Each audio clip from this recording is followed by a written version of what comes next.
Bonjour tout le monde. Alors aujourd'hui on va se faire une session de dessin relativement courte. Et on n'a pas de but particulier pour cette session. En réalité on va surtout faire des croquis, et notamment des croquis de forme, parce que j'ai constaté que parfois certains d'entre vous arrivaient à se débrouiller avec les proportions, mais avaient encore un peu de mal avec la forme de certaines parties du corps, certains objets, tout ça.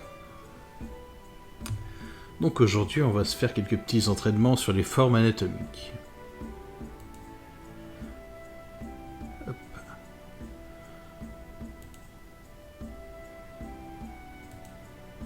Donc je prépare un nouveau canvas sur Krita.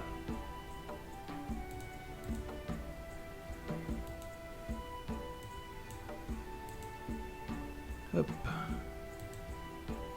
Et on y va.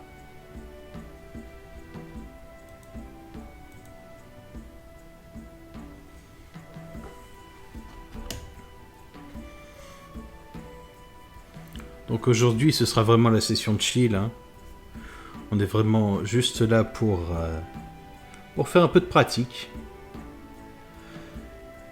Commençons directement. J'irai par le torse. Parce que mine de rien, le torse, c'est une partie centrale du dessin.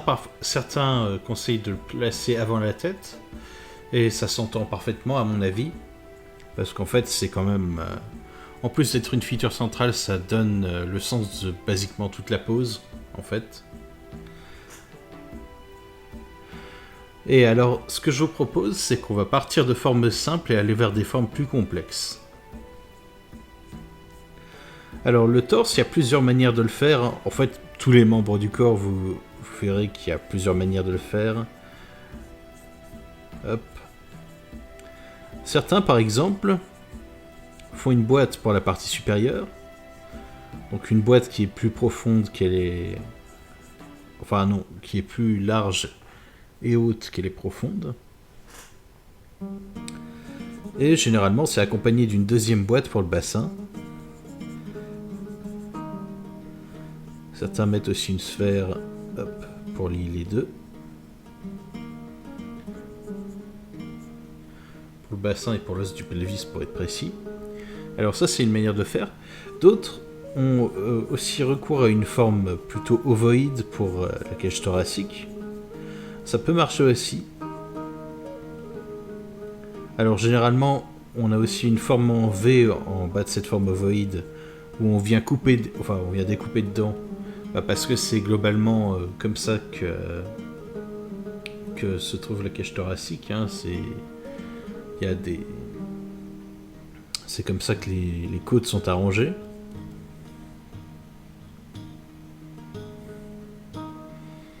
Ok, donc maintenant qu'on a ça,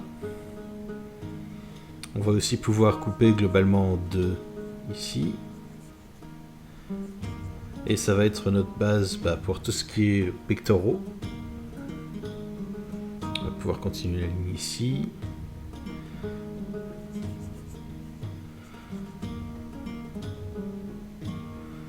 Hop. Alors déjà pour s'avancer un peu plus, il faut aussi qu'on parle des épaules. On va pas les détailler ici, mais globalement il faut qu'elles existent. Pourquoi ? Parce qu'on va vouloir y attacher des muscles pour les pectoraux. Alors globalement on va vouloir y attacher... On va vouloir faire des liaisons là-dessus. On va vouloir mettre les pectoraux par-dessus. Hop. On n'oublie pas aussi qu'on a des clavicules qu'on va placer ici. C'est des repères osseux qui se voient encore par-dessus la peau et tout ça, donc on les met. On n'oublie pas qu'on est supposé avoir un cou ici. Alors on va pas le détailler, hein, mais globalement on se rappelle qu'il y a un muscle ici. C'est un oclédoïdien, je crois. Et hop. Globalement on va pas faire la tête, hein, on va juste faire le cou parce qu'il doit exister là.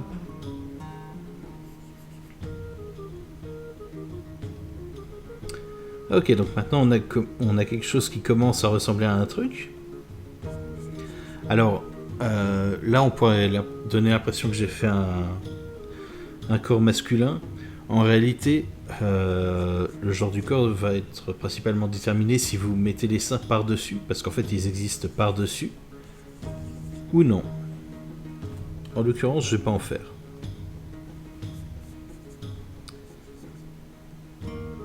Ensuite, on a toute cette partie avec les côtes. On rappelle qu'à peu près ici, on retrouverait le nombril. A noter que là, je me préoccupe pas des... Enfin, j'ai les proportions dans ma tête, mais je me préoccupe pas encore de les énoncer, de les utiliser, parce que je crois que je l'ai déjà fait. Mais bien sûr, si vous avez des problèmes avec les proportions et que vous voulez un rappel, c'est tout à fait possible aussi. Hop. Ok, donc là, globalement, on a le torse. On pourrait pousser le vis, globalement. Et je suis en train de me rendre compte aussi que j'ai fait mes pectoraux un peu trop haut. Donc on va corriger ça.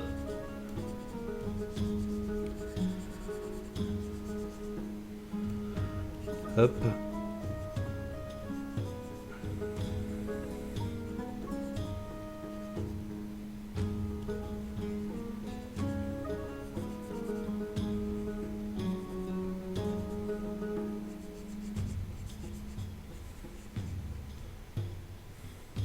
Voilà, là c'est un peu plus proche de la réalité. Ensuite, on a différents muscles qui peuvent se retrouver ici. On a notamment tout un enchevêtrement, enfin pas un enchevêtrement, mais un espèce de tissage de muscles qui se fait par ici. Hop, notamment. On y retrouvera aussi toutes ces formes-là.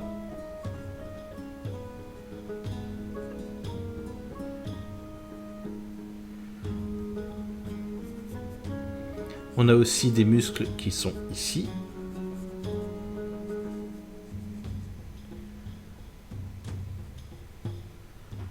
Hop, on a des trucs là.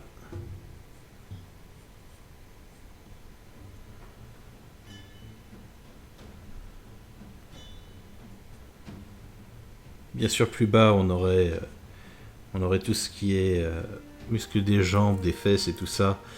C'est pas ce qui nous intéresse en l'occurrence pour ce croquis en particulier. Donc là, on a déjà fait notre torse. Bien sûr, c'est notre torse vu de 3/4, mais plus on voit surtout les muscles de face. On peut éventuellement aller faire le dos derrière aussi. Hop. Hop. Alors, pour le dos, globalement, on va procéder à peu près de la même manière. Hop. N'oubliez pas, apprendre à faire des boîtes en perspective, c'est essentiel pour apprendre à dessiner, enfin, pour apprendre à savoir faire les squelettes correctement.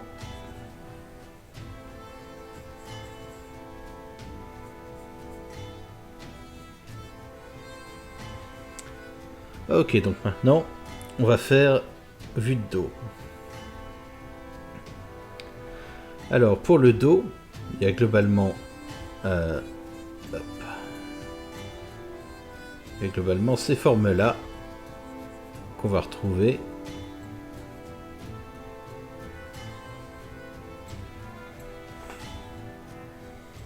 Donc ça, ce sont les clavicules.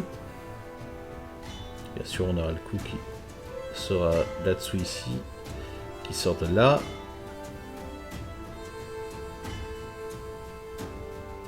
On n'oublie pas qu'on a des muscles qui partent vers le haut du cou là. Voilà. Alors pourquoi c'est important de faire ces trucs là? Parce qu'en fait ils font partie des os et en fait ils vont beaucoup bouger avec le bras, mais en même temps c'est des os du dos, hein, et c'est des os qui donnent leur forme au dos.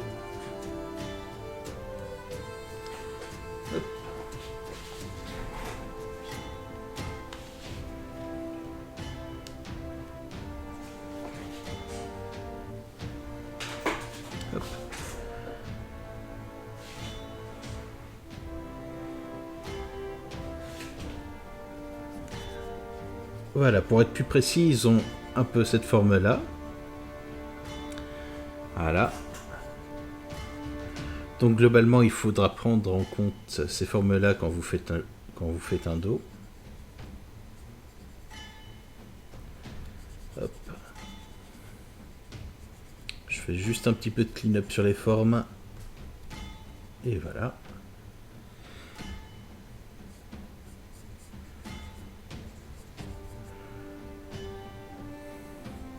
Donc voilà, maintenant qu'on a ça, hop.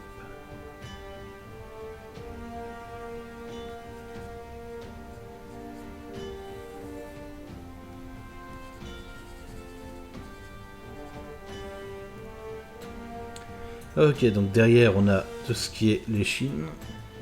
Donc globalement,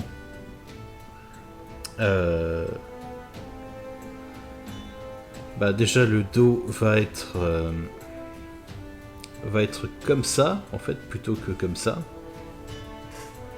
notamment avec cette colonne, avec la colonne vertébrale.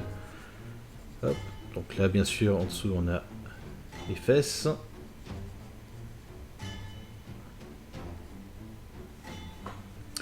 Alors bien sûr sachez que c'est schématisé, hein. En réalité la plupart des muscles et tout ça que je vous montre sont parfois des amalgamations de plusieurs muscles. Parfois c'est des muscles seuls, mais parfois c'en est pas. Donc, veuillez noter que ça peut arriver comme ça. Ensuite, généralement on a une forme à peu près comme ça. Et globalement, hop, à ce niveau-là de la jonction, on a des changements de plan au niveau du torse.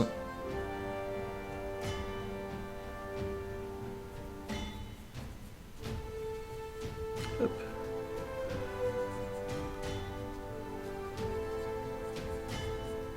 Et voilà, globalement quelque chose comme ceci.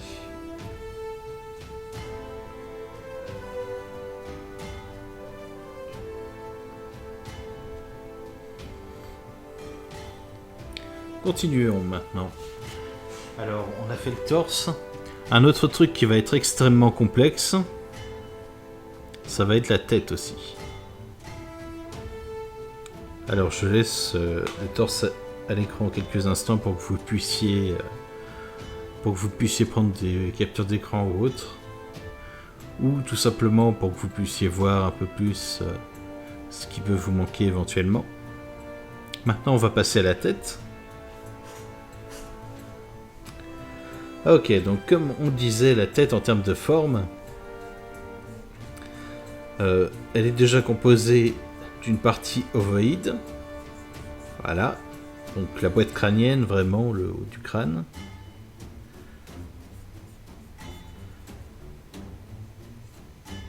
Hop. Et bien sûr, je mets des lignes pour tenir compte des différentes directions de la perspective.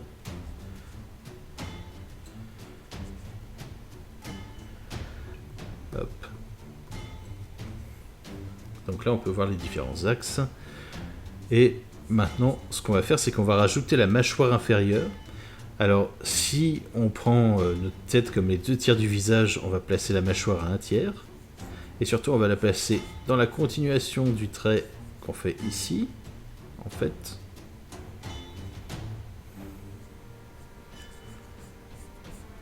Hop, et on va pouvoir aller ici, en nous rappelant bien qu'il y a la mâchoire, hein, enfin, il y a spécifiquement... Là, vous allez pouvoir trouver l'oreille globalement. Je vous montrerai comment la placer après. Et là, il va y avoir la mâchoire. Donc, on la connecte à peu près ici. La mâchoire peut être plus ou moins ronde selon la personne. Généralement, sur les femmes, c'est représenté comme plus rond, alors que pour les hommes, c'est représenté comme plus carré. C'est purement une convention. Encore une fois. Ça ne reflète pas nécessairement... toujours la réalité. Hop. Alors, ensuite on prend le vrai milieu pour le coup. Genre, on mesure ici, on mesure là, on prend la moitié. Et ça va être notre ligne pour les yeux. Ça va aussi être notre ligne pour le haut des oreilles. Ensuite, on va prendre à peu près la moitié. Ça va être notre ligne pour le nez. Certains prennent le tiers, en réalité, j'ai tendance à trouver que ça rend le nez beaucoup trop haut. Hop. Et bien sûr, le bas du nez va aussi correspondre avec le bas des oreilles, généralement.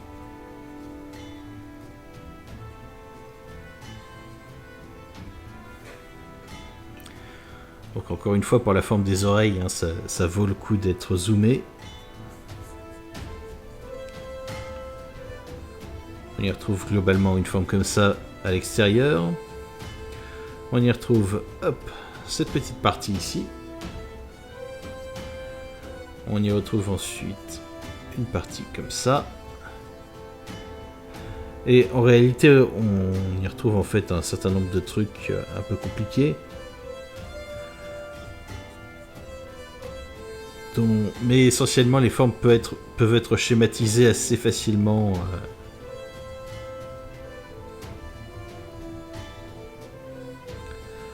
Hop, on retrouve un truc là.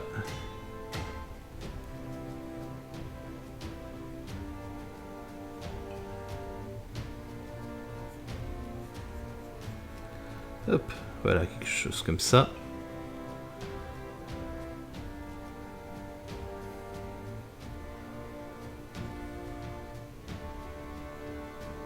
Et voilà, par exemple.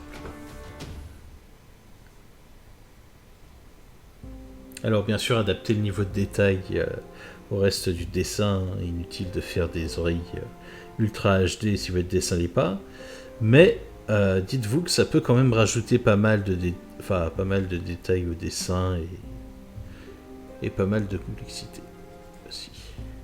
Hop. Autre chose, le fond prend pas forcément toute la taille ici. Hop. Et pareil, la forme ovoïde était peut-être un petit peu exagérée. Quand vous constatez qu'un truc est un peu trop exagéré, c'est simple, vous rabotez un petit peu et puis normalement ça rentre dans l'ordre. Parce qu'en soi, c'était pas les principes fondamentaux qui étaient faux, c'était juste l'exécution qui était un peu à revoir. Hop, là on va pouvoir voir la narine. Hop. Alors bien sûr, le visage, on pourrait faire toute une vidéo, tout un stream purement dessus, voire plusieurs, et on n'en aurait probablement pas tout à fait le tour. Mais voilà, le fait est que... Hop, voilà déjà quelques traits de construction. Alors bien sûr, à mi-chemin entre le nez, enfin entre le bas du nez et le menton, à peu près, ou alors parfois au tiers. Salut Chalou. On y retrouve du coup la bouche. Bouche qui est composée... Hop. Bouche qui est généralement faite en plusieurs parties. On y retrouve notamment cette partie-là qui est un peu incurvée vers le bas. Hop. Et globalement, on y retrouve trois formes principales sur le haut de la lèvre. Et globalement, pareil sur le bas de la lèvre. Voilà. On n'oublie pas aussi qu'il y a généralement un truc au niveau, enfin, à ce niveau-là, pour le nez. Nez qu'on peut d'ailleurs détailler de face aussi, hein, pendant que j'y suis. Hop. Pas comme ça. Voilà.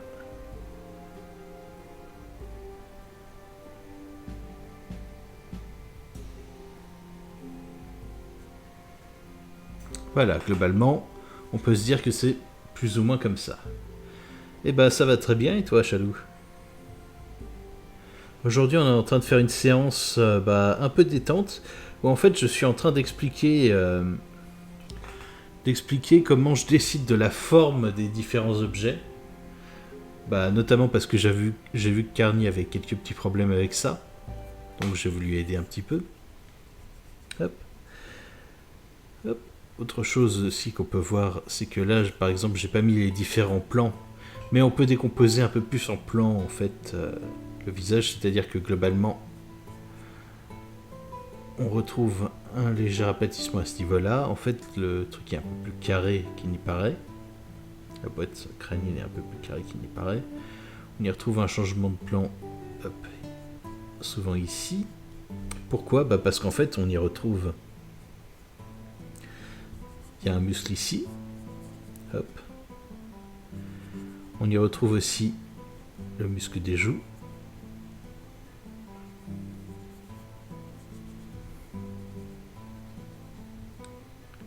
Hop.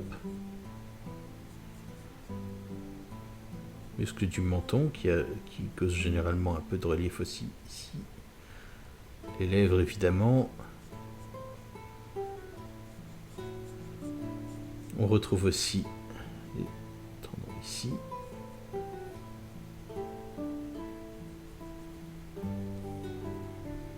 Hop, paupière inférieure.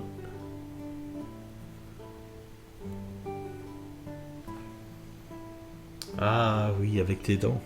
Ah bon courage effectivement.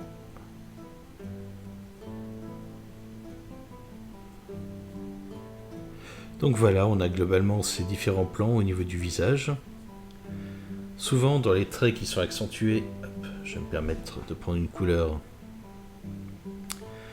Dans les traits qu'on retrouve accentués, bon, bien sûr il y a l'arête du nez bien souvent, un peu moins sur les nez moins prononcés évidemment. Voilà, on a tout ce qui est paupière supérieure. La paupière inférieure n'est pas toujours accentuée, notez. Hein. Par contre, la paupière supérieure l'est quasi systématiquement, ça permet de rajouter pas mal de détails à un visage. Hop, bien sûr, hop, la bouche. Parfois la lèvre supérieure est accentuée, parfois non. Parfois la lèvre inférieure est un peu plus accentuée, généralement parce qu'il y a plus de relief là-dessus. Là, en l'occurrence, je vais le faire. Parfois, cette ligne-là est un peu accentuée sur certains personnages qui ont des traits particulièrement marqués. Je vais le faire aussi. Hop. Au passage, on n'oublie pas aussi que là, il y a les muscles pour les sourcils.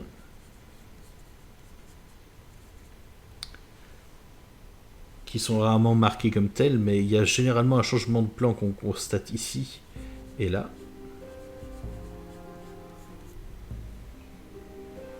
Donc il y a bien un truc, mais voilà, c'est pas toujours super flagrant. Bien sûr, le menton, on le marque. Enfin, on peut le marquer plus ou moins, bien sûr. Hop. Bien sûr, on marque les oreilles.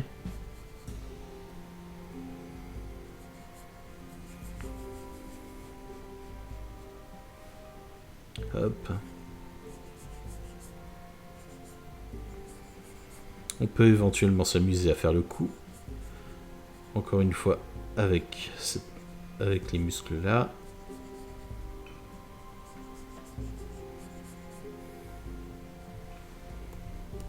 Hop. Et avec ces muscles là qui reviennent par ici, qui entourent. Hop, et voilà.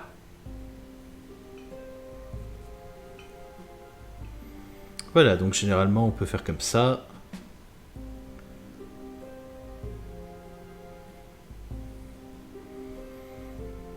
Alors bien sûr, on pourrait éventuellement s'attarder un petit peu plus sur les différents trucs. Donc là, on avait fait le torse. On a fait un peu le visage. Là, je propose de passer aux bras. Alors pour les bras, globalement, il va nous falloir 3 points à équidistance l'un de l'autre et un peu de rab. Alors, globalement, ce premier point va être l'épaule.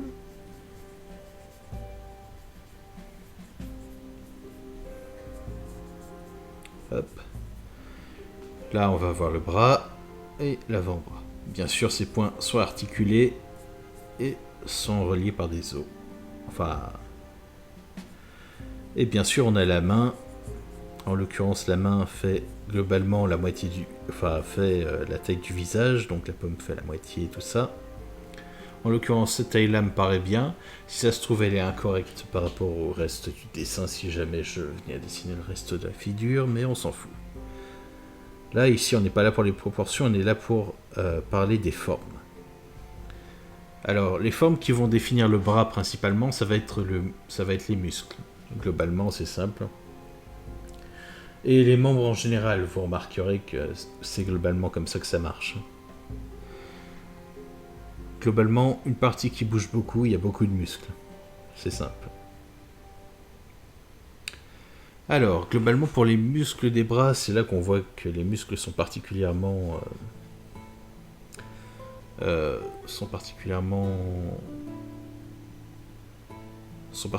tissés, un peu comme une tresse en fait, où on...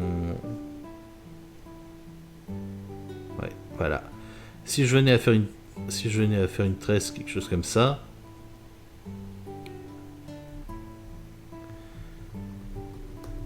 hop. Voilà, on pourrait voir qu'il y a éventuellement il y a des muscles qui sont entremêlés. Généralement, cette forme en V, elle est présente à peu près sur tout le corps, hein. C'est globalement la forme de la plupart des muscles. Alors, après, il y a quelques subtilités, hein, mais voilà, généralement, ça fait comme ça. Donc, pour le coup, il n'y a pas trop de mystère de ce côté-là. Hop, il y a un muscle qui va faire comme ça. Ensuite, l'autre muscle, bah, en fait, il y en a un qui va faire comme ça, hop, qui va venir se perdre, et puis il y en a un autre qui va venir comme ça. Donc en fait, là, il y a... Hop. Donc là, en fait, en termes de forme, on assiste plus à ça, là où on assisterait plus à ça, de l'autre côté. Bien sûr, j'exagère pas mal ces trucs. Hop, bien sûr, on y retrouvera un morceau du coude ici. Et autre chose que je vois et qui est parfois une erreur, c'est que globalement, parfois les gens font des cylindres comme ça. Alors c'est pas vraiment comme ça que marchent les avant-bras en réalité. On a plus un bourrelet ici, et là on a quelque chose de carrément concave. Hop. Et globalement pareil, ici on a une accumulation particulière au niveau du muscle, pareil que de l'autre côté. Et là on a quelque chose qui est pas forcément concave parce que du coup tout est un peu courbé en fait, mais qui globalement reste beaucoup plus fin. Et donc en fait on découpe l'avant-bras plus en tiers en réalité. Puis pareil là on peut le découper en tiers aussi. On note que là il y a une inflexion particulière ici, là il y a une inflexion particulière là. Là il y a des inflexions ici, là il y a un changement de plan là. Donc voilà, n'hésitez pas à découper vos trucs en tiers. Alors bien sûr on peut faire un point sur les mains. Pour le coup, les mains, je vais les faire à part parce que y a beaucoup à dire dessus. Alors, notez déjà que je fais des zones à peu près égales pour la paume de la main et pour les doigts. Sachez que c'est bien évidemment pas un hasard. C'est que globalement, la main fait basiquement la taille du visage, la moitié et pour la paume, l'autre moitié et pour les doigts. Je fais aussi un truc à côté pour le pouce, parce que le pouce n'est pas vraiment avec le reste de la main. Hop. Alors le pouce a bien 3 articulations, mais la première se trouve ici en fait. Donc, comme vous le savez, chaque doigt a 3 articulations, si on ne compte pas les métacarpes qui sont dans la paume. Globalement, vous pouvez diviser la paume de la main en 4 pour déterminer l'endroit où vous allez mettre les doigts. Hop, sauf que là, vous avez un truc qui est toujours pas correct, parce qu'en fait, vos doigts, ils ont pas la bonne longueur. Et surtout, ils sont pas segmentés. Ok, bah déjà vous pouvez diviser en... Enfin, vous pouvez, dans un premier temps, déterminer la longueur de vos doigts. Alors le majeur, c'est bien sûr le doigt le plus long. Hop. On en coupe un bout pour l'index. Un bout à peu près similaire, peut-être légèrement moins, pour, je crois que c'est l'annulaire. Et un bout encore moindre pour l'auriculaire. Et voilà. Et là, globalement, vous allez pouvoir mettre vos phalanges, qui sont des repères osseux qui vont permettre de donner du relief et de vous dire où placer des trucs. Alors maintenant, c'est bien beau, mais pour le coup, on n'est pas encore rendu. Il faut encore diviser ses doigts en différentes parties. Spécifiquement 3 parties pour chaque doigt. Hop. On va globalement prendre à un peu moins de la moitié à peu près, à chaque fois. Et on va faire pareil, on va subdiviser comme ça. Et voilà, là globalement vous avez vos articulations des doigts. Alors bien sûr, si avec ça, globalement il y aurait des légers renfoncements entre les différentes articulations. Et c'est comme ça qu'est le squelette, mais bien sûr ça va énormément dépendre de la personne. Certains ont plus de graisse dans les doigts que d'autres. Toujours est-il que fréquemment, on a tendance à faire ressortir un petit peu, enfin à élargir un petit peu au niveau des articulations, si on veut être correct.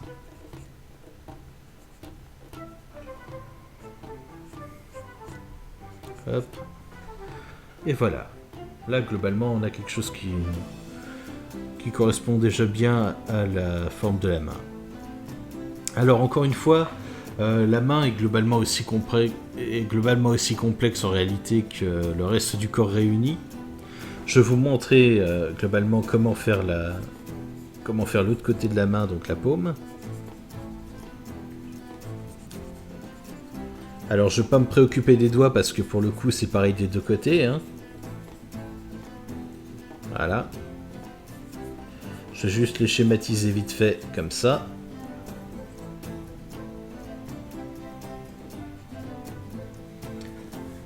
Hop. Globalement, ce qu'il faut voir, c'est que l'os du pouce va avoir toute cette partie de peau et de muscles qui lui est rattachée. On va aussi retrouver cette partie et cette partie-là.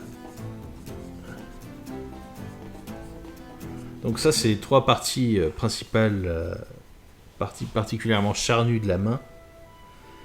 Et donc vous allez pouvoir faire vos traits en vous basant dessus. Donc je vais reprendre mon bleu.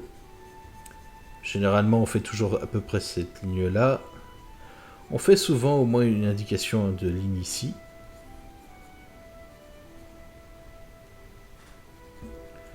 Hop. Et on n'oublie pas qu'il y a un truc ici. Après, on va pas forcément l'indiquer en dur.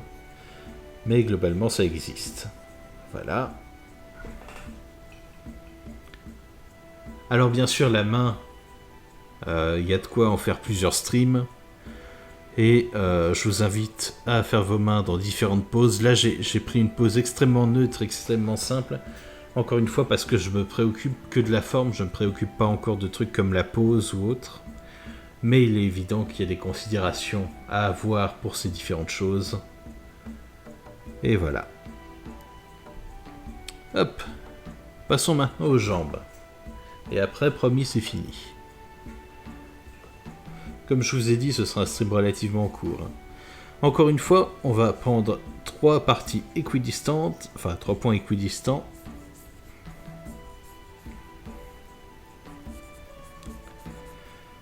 Hop.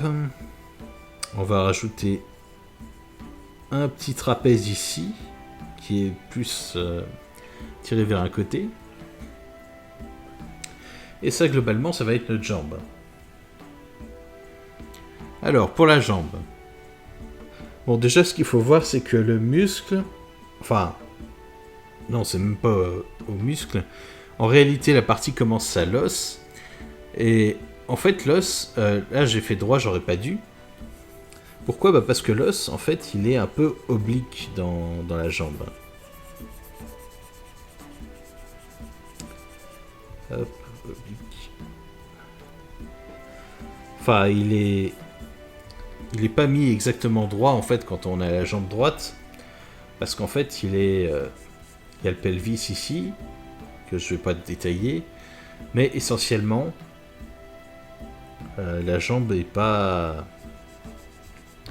l'os ressort plus de ce côté-là que de l'autre côté. Si je schématise la jambe ici. Hop. Alors, maintenant, comment on détermine les muscles de la jambe ?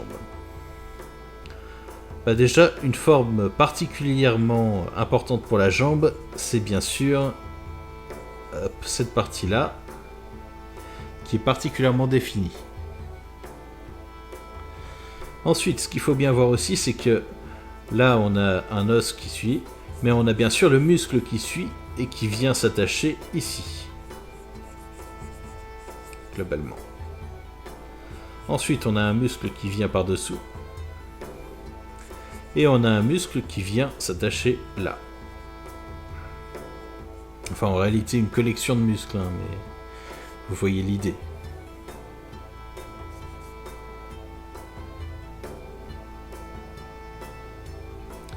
Ensuite,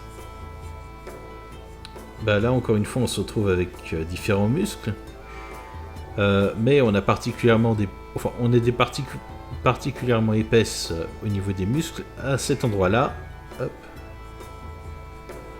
On a un spot concave à cet endroit-là, et encore une fois vous noterez que ça obéit au tiers. Hein. Globalement, là si je dessine mes tiers, j'ai un truc qui se passe là. Au tiers. J'ai un truc qui se passe globalement à ce tiers là aussi, un changement de plan léger. Hop. J'ai bien sûr un truc, j'ai un changement de plan ici, un changement de plan là qui indique les parties les plus épaisses de cette partie de la jambe. Hop. Après, on a tendance à avoir un truc un peu plus épais au niveau de l'articulation aussi. Hop. Et là, globalement, on va pouvoir attaquer le pied. Donc c'est... En réalité, il est presque fait, hein, parce que dans cet angle-là, c'est basiquement...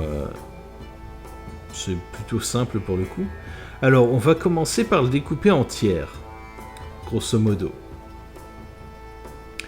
Le premier tiers, c'est le gros orteil. Le deuxième tiers, qui est un peu plus grand que le suivant, c'est globalement 2 autres doigts de pied. Et les 2 suivants, c'est le reste. Voilà.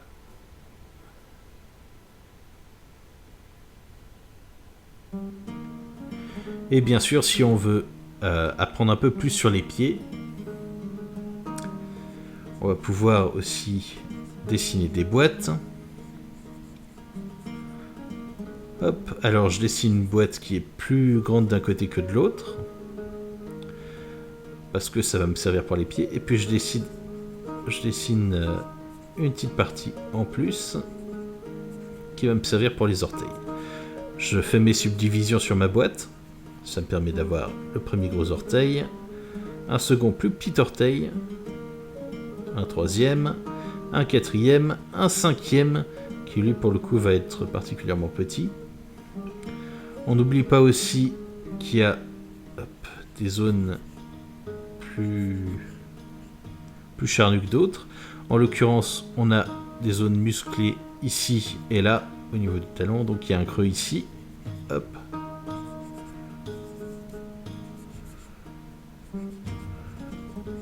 Hop, là on a l'articulation qui fait des siennes, qui se révèle. Hop. on n'oublie pas qu'on a à peu près les mêmes systèmes que pour la main, c'est-à-dire que globalement on peut couper en 5 cette fois, pas en 4. Mais c'est l'équivalent des métacarpes de la main, mais pour les pieds, ici. Alors bien sûr, je serais bien incapable de vous dire le nom scientifique derrière, parce qu'en réalité, on s'en fout quand on dessine, on n'est pas médecin. Hop.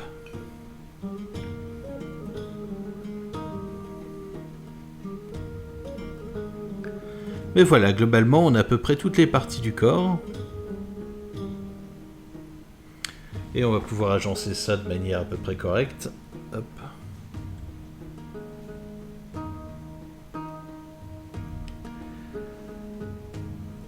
Hop.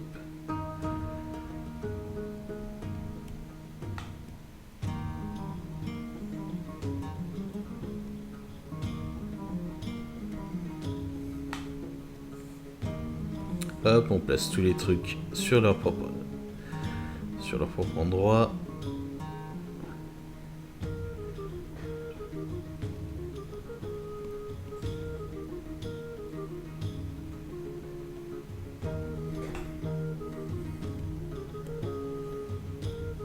Et voilà, comme ça, on a une bonne réflexion, pas trop dégueu, qui récapitule tout ce qu'on a vu. Hop. Donc là, vous avez pu voir un certain nombre de trucs au niveau des groupes de muscles, au niveau du squelette. On n'a pas tellement parlé des couches graisseuses qui se mettent par-dessus. Alors on peut en parler vite fait. Je vais me mettre en rouge pour en parler. Alors globalement, on pourrait considérer qu'il y a des couches graisseuses sur pas mal de parties du corps, mais globalement il y a des endroits où ça va s'accumuler plus que d'autres et ça va changer la forme. Ok, donc pour commencer, bon déjà la graisse peut s'accumuler à ce niveau-là pour tout le monde. Ça, globalement, il n'y a pas de surprise. Elle peut bien évidemment s'accumuler ici aussi. Hop, même si, encore une fois, on garde en principe qu'elle suit plus ou moins la forme des muscles sur les côtés. Mais que, globalement, elle suit la forme du ventre. Voilà.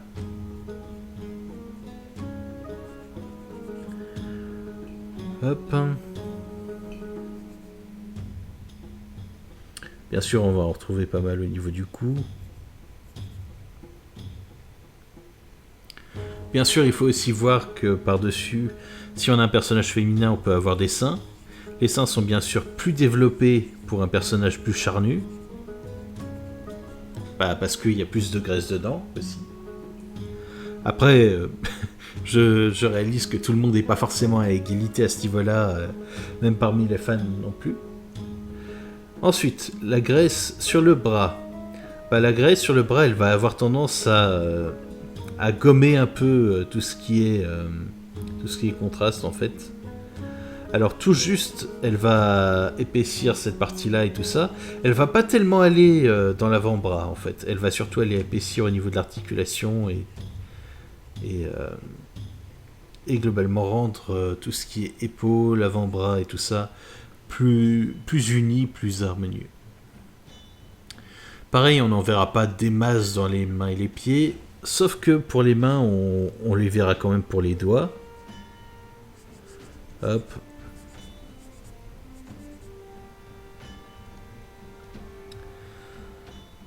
Globalement, les doigts de pied, bon, pas tellement. Hein. En réalité, la graisse va surtout se placer... En fait, plus la graisse peut se placer près du ventre ou des fesses. D'ailleurs, hop, ça contribue aussi à la pousse des fesses, hein, et évidemment. La graisse va contribuer à ça.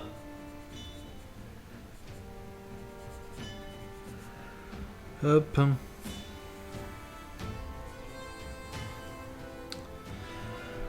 Donc pour les jambes, du coup, on va bien sûr se retrouver avec un élargissement assez massif des cuisses. Pareil, des jointures plus indistinctes.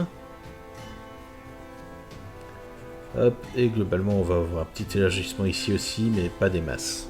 Voilà. Hop. Ah tiens, un bot a pris la max pendant que je regardais pas. Bon bah, tant pis pour lui. Et bah sur ce, voilà, je pense qu'on a fait à peu près le tour de tout ce qui était les formes du corps et tout ça. Donc ce que je vais faire, c'est que je vais trouver quelqu'un à raid. Et je vais vous laisser. Alors, qui est-ce qu'on va bien pouvoir raid? Qui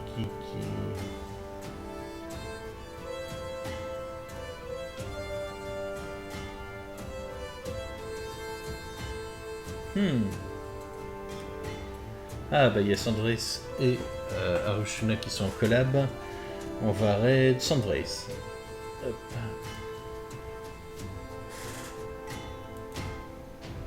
Hop.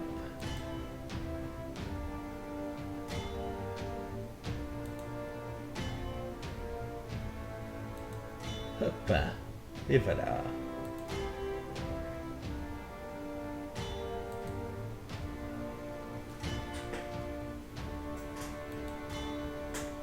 Hop.